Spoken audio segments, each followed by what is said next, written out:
K7 family మెంబర్స్కి నమస్కారం. నేను మీ తోటకొరకు మాట్లాడుతున్నది. ఎన్నికలకు ముందు ఏ పార్టీ ఎవరెవరు జయాపజయాలు దాని యొక్క ప్రస్తావన వచ్చినప్పుడు పులివెందులలో జగన్మోహన్ రెడ్డిని, గుడివాడలో కొడాలి నానిని కొట్టేవారు లేరు అని చెప్పేసి బస్తీ మే సవాల్ అన్నట్టుగా మాట్లాడారు. దరిదాపుగా ఎన్నికల ముందు వైసీపీ అధికారంలోకి వస్తోంది అని చెప్పి అటు కేసీఆర్ గారు, కేటీఆర్ గారు కూడా జోస్యం చెప్పారు. అటువంటి స్టేజ్లో ఎన్నికల్లో కొడాలి నాని గుడివాడలో రాము చేతిలో ఓడిపోయాడు. అలాగే జగన్మోహన్ రెడ్డి 11 సీట్లకే పరిమితం అయ్యాడు. ఇది అనూహ్యమైనటువంటిది. ఈ ప్రస్తావన ఎందుకు తీసుకొస్తున్నాను అంటే, ఎన్నికల ముందు నెల్లూరులో ఒక పార్టీ సమావేశంలో అందరి ముందు పట్టుకొని ఒక వణిక్ ప్రముఖుడు, అంటే వైసీపీకి చెందినటువంటి ఒక నాయకుడు, అంటే వైసీ నాయకుడు స్పష్టంగా చెప్పారు, ఈ కొడాలి నాని వీళ్ళ యొక్క కామెంట్స్ కనుక చూస్తుంటే వైసీపీ ప్రభుత్వం ఓడిపోవటం ఖాయం అనిపిస్తోంది. అంటే అది వాళ్ళ యొక్క మాటలు విన్న ఎవరైనా సరే కూటమికి ఓటేస్తారు కానీ వైసీపీకి ఓటేయరు. అందువల్ల మన వైఖరిని, మన భాషని మార్చుకోవాలి అని చెప్పేసి ఆయన చెప్పాడు. ఆయన ఒక నాయకుడై ఉండి, అక్కడ ప్రముఖ నాయకుడై ఉండి సభాముఖంగా అంత కామెంట్ ఇస్తే నాయకులు అనేటువంటి పునరాలోచన చేస్తారు, కట్టడి చేస్తారు అని చెప్పేసి అనుకున్నారు. కానీ ఏ సలహా అయితే ఇచ్చాడో ఆ వణిక్ ప్రముఖుని కుమ్మేశారు వైసీపీ నాయకులు. అంటే అందరూ కూడా అన్నమాట దృష్టి అంతా కూడా కొడాలి నాని మీద ఉంది. అంటే ఆయనకు అంత ఫాలోయింగ్ ఉంది. అసలు ఎవరు గెలిస్తే, ఎవడొచ్చినా సరే, చంద్రబాబు నువ్వు వచ్చి గెలుస్తావా, లేకపోతే నువ్వు వచ్చి నిలబడతావా, లేకపోతే ఎవడైనా సరే రండ్రా అని చెప్పేసి కూడా ఆయన తొడగొట్టాడు. ఆయన అటువంటి కొడాలి నానిని నిన్ను అంటే అసలు కొడాలి నానిని జయించటం సాధ్యమా అన్నటువంటి చర్చ కూడా సాగింది. కారణం ఆయన యొక్క భాష, ఆయన యొక్క బాడీ లాంగ్వేజ్ అసలు ఏది ఒక గడ్డి పోసలుగా తీసేసి మాట్లాడుతున్నప్పుడు. ఆ సందర్భంలో చంద్రబాబు ముఖ్యమంత్రి స్థాయి, అంటే ప్రతిపక్ష నాయకుడు చంద్రబాబుని ఆయన అనరాని మాటలేదు. మన ఎదుట ఉన్నటువంటి చంద్రబాబు మనకి ఒక సామాన్య వ్యక్తిలాగా, ఒక ఇది ముఖ్యమంత్రిగా కనిపిస్తాడు. కానీ ఆయన జాతీయ స్థాయి నాయకుడే కాదు, అంతర్జాతీయ స్థాయి నాయకుడు. ఆయనకున్నటువంటి గుడ్ విల్, ఆయనకున్నటువంటి ఆయన యొక్క దక్షత మీద నమ్మకంతోనే ఎంతోమంది పెట్టుబడిదారులు అమరావతిలో కానీ లేకపోతే ఆంధ్రప్రదేశ్లో కానీ పెట్టుబడులు పెట్టడానికి ఆ రోజున ముందుకు వచ్చారు. అటువంటి చంద్రబాబు గురించి అసలు నువ్వు ఏం మాట్లాడావు అనేది ఒక్కసారి చూసుకో కొడాలి నాని గారు. ఒక్కసారి చూడండి, మీరు ఏం మాట్లాడారు. మీరు వాడుతున్నటువంటి భాష చూసి యావత్ తెలుగు ప్రజలందరూ కూడా తలదించుకున్నారు. చంద్రబాబు నాయుడు గురించి మాట్లాడావు, లోకేష్ గురించి మాట్లాడావు, పవన్ కళ్యాణ్ గురించి మాట్లాడావు. వీళ్ళందరిని గురించి సరే రాజకీయంగా ఏదో అని చెప్పేసి ఎంత సమర్థించుకున్నా కూడాను వాళ్ళ యొక్క కుటుంబాల గురించి కూడా మాట్లాడటం, ఇది నువ్వు రాజకీయాన్ని గురించి మాట్లాడు. కానీ పవన్ కళ్యాణ్ యొక్క పెళ్ళిళ్ళ గురించి మాట్లాడేటువంటి అర్హత నీకు ఎక్కడిది? అసలు అది ఆయన వ్యక్తిగతం, రాజకీయంగా మాట్లాడు, అంతేగాని ఆయన యొక్క పెళ్ళిళ్ళ గురించి మాట్లాడు మాకు. అలాగే చంద్రబాబు ఫ్యామిలీ గురించి మాట్లాడుకో. ఏ విధంగా అన్నమాట భరించాలి, ఏ విధంగా దీన్ని జీర్ణించుకోవాలి నీ యొక్క ప్రసంగాలు. వీటన్నిటిని మించి తెలంగాణ ముఖ్యమంత్రి రేవంత్ రెడ్డి గారు ఆయన గురించి కూడా కామెంట్ చేశావు. ఆయన దానికి బదులిచ్చాడు, నువ్వు ఎక్కడికి రమ్మంటే అక్కడికి, ఎప్పుడు రమ్మంటే అక్కడికి వస్తాను, సరేనా అని. ఆయన అంటే నీవు విసిరిన సవాల్కి ఆయన ప్రతి సవాలు విసిరాడు. దానికి నీకు దగ్గర సమాధానం లేదు. తెలంగాణలో ఉన్నటువంటి ఆంధ్రులు నీ యొక్క కామెంట్తో ఎంతటి న్యూనతా భావానికి లోనయ్యింది, ఎంత అభద్రతా భావానికి లోనయ్యింది. ఏ తెలంగాణ వాళ్ళు అంటే ఒక తెలంగాణ సీఎంని ఒక ఆంధ్ర ఎమ్మెల్యే కామెంట్ చేస్తే అక్కడ పరిస్థితి ఎట్లా ఉంటుంది అనేది ఎప్పుడైనా అర్థం చేసుకున్నావా? తెలంగాణ ఉద్యమ సమయంలో లగడపాటి రాజగోపాల్ గారు ఇక్కడ ఒక స్టేట్మెంట్ ఇవ్వగానే అక్కడ ఆ తెలంగాణలో ఉన్నటువంటి ఆంధ్రప్రదేశ్ వ్యాపార సంస్థల యొక్క అద్దాలన్నీ పగిలినాయి. ఆ సంగతి నీకు తెలుసా? ఎంత సున్నితమైనటువంటి విషయం అది. తెలంగాణ సీఎం గురించి నువ్వు కామెంట్ చేయటం ఏంటి? నీ స్థాయి ఏంటి, ఆయన స్థాయి ఏంటి? ఒక సీఎంని సీఎంగానే గౌరవించాలి, అది ఏ రాష్ట్రం అయినా ఎవరైనా.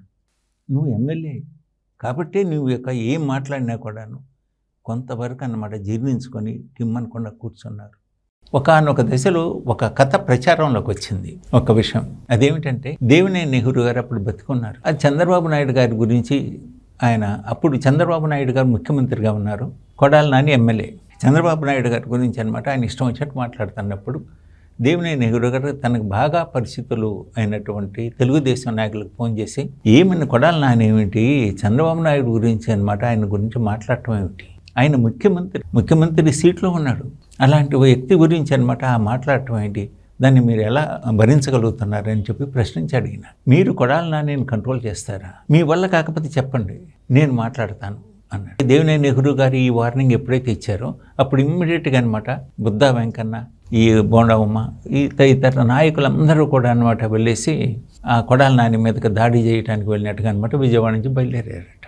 అప్పుడు కొడాలి నాని అక్కడ ఎమ్మెల్యే, లోకల్ ఎమ్మెల్యే కనుక పోలీసు యంత్రాంగం ఈ విషయం తెలియగానే అలర్ట్ అయ్యారు. అది మొత్తానికి సర్ది చెప్పారు. అంటే ఒక కొడాలి నాని యొక్క భాష ఏ స్థాయిలో ఉందో, ఎంత తీవ్రంగా ఉందో ఆలోచించండి. అది ఆయన ఎవరినైనా పట్టుకొనేసి అసలు పదే పదే పదే పదే కించపరచటం, ఒక అంకుశంతో పొడిచినట్టుగా చేయటం ఇట్లా జరుగుతుండేది. అందువల్ల ఈ ప్రజా సంఘాలు కానీ లేకపోతే చదువుకున్నటువంటి వాళ్ళు కానీ వీళ్ళందరూ కూడాను ఏమిటి ఈ భాష, ఏమిటి ఇదేమిటి, ఇటువంటి వాళ్ళ మనకు ప్రజాస్వామ్య నాయకులు అని చెప్పి వాపోయారు. ఎప్పుడు ఇది ఈ యొక్క బెడద తప్పిపోతుందా అని చెప్పి చూశారు. మొన్న 2024 ఎన్నికలు అది కూటమి విజయం కాదు, వైసీపీ పరాజయం. ఈ ఆర్థికాభివృద్ధి ఇవన్నీ కూడా పక్కన పెట్టేస్తే ఈ యొక్క సోషల్ మీడియా చేసినటువంటి డ్యామేజ్ అంతా ఇంత కాదు. అంటే ఒక లోకేష్ ఒక రెడ్ బుక్ అనేది ఒకటి చూపించాడు. ఈ రెడ్ బుక్లో ఎవరెవరు ఏం చేశారు అనేటువంటిది మొత్తం కూడా నేను రికార్డ్ చేశాను అని చెప్పాడు. కానీ ఎన్నికలైన తర్వాత అటువంటిది ఏమీ యాక్షన్ తీసుకునేటువంటి కనపడలేదు. ఈయన కూడాను చంద్రబాబు నాయుడు కూడాను మనకి సీఎం డిప్యూటీ సీఎం ఇద్దరు కూడాను ఒక పత్రికా ప్రకటన చేశారు. రివెంజ్ పాలిటిక్స్ మనకి మనం వెళ్ళొద్దు, మనం కూడా రివెంజ్ పాలిటిక్స్ కనుక వెళ్ళిపోతే ఆ దిగిపోయిన వైసీపీ ప్రభుత్వానికి మనకి తేడా ఏమిటి అని చెప్పేసి అన్నారు. నిజమే, ప్రజావేదికను బద్దలు కొట్టినట్టుగాను ఈయన కొన్ని కోట్లతో కావాలని చెప్పేసి ముచ్చటపడి నిర్మించుకుంటాడు ప్యాలెస్ అని ఎక్కడ ఒక టచ్ చేయలేదు చంద్రబాబు నాయుడు గారు. ఆ ప్యాలెస్ అనమాట అన్ని కోట్ల వ్యయంతో నిర్మించిన దాన్ని ఏం చేయాలి, ఎవరికి అప్పగించాలి, ఏ విధంగా సద్వినియోగం చేసుకోవాలని ఆలోచన చేస్తున్నారు. అది వీళ్ళ వైఖరికి వాళ్ళ వైఖరికి ఉన్నటువంటి తేడా. ఈ యొక్క social media, YCP social media పెరిగిపోయింది. అంటే దానిలో ఉన్నటువంటి ఒక పోసాని మురళీకృష్ణ గారు కానీ, శ్రీరెడ్డి గారు కానీ, లేకపోతే రాంగోపాల్ వర్మ గారు కానీ, లేదా కొడాలి నాని కానీ, వంశీ కానీ, వీళ్ళందరూ కూడా అనమాట అనుచితమైనటువంటి వ్యాఖ్యానాలు చేశారు. శాసన మండలిలో లోకేష్ గారు మొన్న ఇటీవలే బడ్జెట్ సమావేశాల్లో ఒక మాట అన్నారు. వైసీపీ సోషల్ మీడియా యొక్క చూడండి ఎంత దారుణంగా ఉంది, ఆఖరికి కూటమి పక్షాలను విమర్శించారు. అంటే దాంట్లో అర్థం ఉంది, దాన్ని మేము అర్థం చేసుకోగలం. కానీ జగన్మోహన్ రెడ్డి తల్లి గారు విజయం గారిని, ఆయన సోదరి షర్మిల గారిని కూడా వదిలిపెట్టకుండా వాళ్ళ మాట్లాడుతుంటే ఆయన ఎలా ఉపేక్షిస్తున్నారు, ఎందుకు వాళ్ళని నివారించట్లేదని చెప్పి క్వశ్చన్ చేశారు. అసలు కొడాలి నానిని అయితే ఇప్పటికి కూడా అనమాట చాలా తీవ్రంగా వెళ్తుంటే ఎందుకు ఈ కూటమి శ్రేణుల్లో ఒక అసహనం బయలుదేరింది. ఆ కొడాలి నాని మీరేం చేయలేరా, కంట్రోల్ చేయలేరా అని చెప్పేసి ఈ సోషల్ మీడియా వేదికగా ఎద్దేవా చేశారు. ఇది చంద్రబాబు నాయుడుని కానీ, లేదా పవన్ కళ్యాణ్, లోకేష్ గారిని, వీళ్ళందరూ అనుకున్నా రెడ్ బుక్ లేదు, గాడిద గుడ్డు లేదు, తలకింద దిండులాగా పెట్టుకోండి అన్ని కామెంట్స్ కూడా చేశారు. అంటే ఇవన్నీ కూడా రెచ్చగొట్టే ధోరణి. అంటే వాళ్ళ యొక్క ప్రజల యొక్క అభిప్రాయాలు, ప్రజల యొక్క భావోద్వేగాలు ఏ స్థాయిలో ఎలా ఉన్నాయని మాత్రమే తెలియజేస్తుంది. అట్లాగే అంగన్వాడీలు మమ్మల్ని బలవంతంగా రాజీనామా చేయించారని చెప్పేసి ఒక స్టేట్మెంట్ ఇవ్వటం, వాళ్ళు పోలీస్ కేసు పెట్టడం, దానిపైన అనమాట కొడాలి నాని గారు కోర్టుకు వెళ్ళటం, బెయిల్ అంటే ఆర్డర్ తెచ్చుకోవటం, ముందస్తు ఇవన్నీ కూడా జరిగిపోయింది. కానీ ఇప్పుడు అందరూ కూడా ఊహించని విధంగా కొడాలి నాని గారి పైన విశాఖపట్నంలో అంజనా ప్రియ అనేటువంటి ఒక లా స్టూడెంట్ ఆయన మీద అన్నమాట ఆయన మాటను మాట్లాడిన భాష, దానివల్ల తాను ఎంత వ్యాకులత చెందింది అనేటువంటి దాని మీద పోలీస్ కేసు పెట్టింది. ఆమె గతంలోనే వైఎస్ఆర్ గవర్నమెంట్ ఉన్నప్పుడే ఆవిడ కేసు పెడితే మాట పోలీసులు ఆ ఫిర్యాదును తీసుకోలేదట, ఎఫ్ఐఆర్ రిజిస్టర్ చేయలేదు. అందుకని చెప్పేసి మళ్ళీ ప్రయత్నం చేసింది. అందువల్ల అనమాట కొడాలి నాని గారి మీద అనమాట ఎఫ్ఐఆర్ రిజిస్టర్ చేశారు. తిరుపతిలో రోజా అక్కడ ఎంపీ మూర్తి గారిని, ఎంపీగా ఉన్నటువంటి వాడిని, మాజీ ఎమ్మెల్యే కరుణాకర్ రెడ్డి గారిని, వీళ్ళందరితో అనమాట కలిపేసి ఆవిడ ఒక ప్రెస్ మీట్ పెట్టింది. ఈ యొక్క సోషల్ మీడియా పోస్టింగ్స్ మీద వైసీపీ శ్రేణుల్లో ఒక అలజడి మొదలైంది అన్నదానికి సంకేతం అది. ఇంతకు పూర్వం జగన్మోహన్ రెడ్డి గారు కూడా అనమాట ఇలాంటి వాళ్ళని అరెస్ట్ చేస్తే నేను చూస్తూ ఊరుకోనని చెప్పేసి ఆయన కూడా ఒక ప్రెస్ మీట్ ఒక మెసేజ్ ఒకటి రిలీజ్ చేశారు. అలాగే రామ్ గోపాల్ వర్మ ముందస్తు బెయిల్కి అనమాట కోర్టుకు వెళ్ళాడు. కానీ ఆయనకి అది బెయిల్ ఇవ్వలేదు, ముందస్తు బెయిల్. అలాగే పోసాని కృష్ణమురళిని గురించి తెలుగు యువత చెందినటువంటి బండారు వంశీకృష్ణ అనే ఆయనకు అబ్యూసివ్ కామెంట్స్ మీద ఫిర్యాదు చేశాడు. దాని మీద కూడా కేసు బుక్ అయింది. అంటే ఇది ఆరంభం. అంటే రెడ్ బుక్ ఇది లోకేష్ యొక్క రెడ్ బుక్ యొక్క పర్యవసానం మాత్రం కాదు, ప్రజల్లోకి వచ్చింది. అంటే ఏమిటి దీని మీద ఎందుకు యాక్షన్ తీసుకుంటారా లేదా, ఎలాగో మీరు చేయట్లేదు, కనీసం ఏమైనా మా పనిగా మేమన్నా చేస్తామన్న ధోరణిలో ఈ యొక్క ప్రజల దగ్గర నుంచి వచ్చినటువంటి ఫిర్యాదులు, అంటే సాక్ష్యాధారాలతో సహా వీళ్ళు సబ్మిట్ చేస్తున్నారు దీనికి.